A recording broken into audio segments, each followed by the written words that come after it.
Йо-йо-йо, 1483 Альбукерке жжет. Чё, кого? На самом деле я репетитор по английскому, и сегодня мы с вами обсудим Duolingo и почему вы не выучите язык в этом приложении. Первое.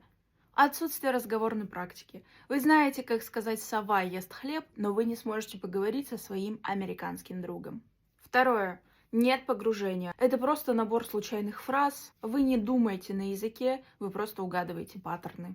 Третье. Объяснение грамматики или его отсутствие. Вы просто зубрите фразы вне контекста. Вы не учите язык, вы просто проходите игру. Хотите реальный прогресс? Читайте, слушайте и ищите живую практику.